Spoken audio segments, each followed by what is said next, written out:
but and I have thoughts about that as a distinct role versus as kind of a role that's going to eventually work into everybody's job description, whether they like it or not in this year, or I think it's eventually going to happen. But it does point to this need to just become better at the inputs, right? So how do you see a balance between people as a skill learning to create better prompts versus the software itself making prompt writing easier? Is it a little bit of each? Is it both? Is it what do you see?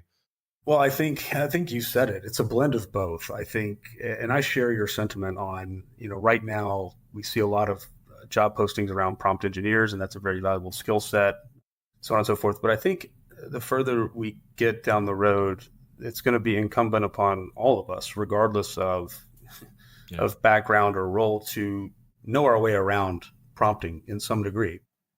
Because what we're seeing right now is moving from large language models into this transition, particularly in the workforce for companies, either at the SMB, mid-market, or enterprise level.